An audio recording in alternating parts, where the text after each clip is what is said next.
حضرت عمر رضی اللہ تعالیٰ عنہ نے اپنے کندھے سے نیند کا غبار جھاڑا اور رعایا کی خبر گیری کے لیے نکل پڑے۔ آپ رضی اللہ تعالیٰ عنہ نے دیکھا کہ ایک عورت اپنی کمر پر پانی کی مشک اٹھائے ہوئی ہے اور ننگے پاؤں چلی جا رہی ہے۔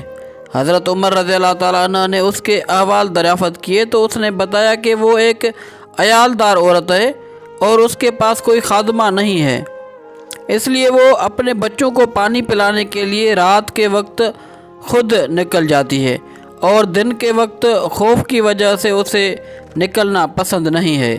حضرت عمر رضی اللہ تعالیٰ عنہ نے جب اس کے حالات سنے تو بڑے حیران ہوئے اور خود اس کی مشک اٹھا کر اس کے گھر تک گئے۔ پھر فرمایا کہ تم صبح کے وقت عمر رضی اللہ تعالیٰ عنہ کے پاس آنا، وہ تمہارے لیے کسی خادمہ کا انتظام کر دیں گے۔ وہ کہنے لگی کہ میں ان تک نہیں پہنچ سکتی۔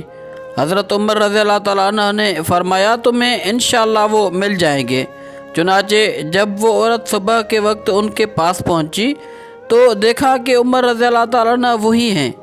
اس عورت نے حضرت عمر رضی اللہ تعالیٰ عنہ کو پہچان لیا، پھر بھاگ گئی۔ حضرت عمر رضی اللہ تعالیٰ عنہ نے اس کے لیے خادمہ اور نقد کا حکم دیا اور اس کے چلے جانے کے بعد اس کو بھیج دیا۔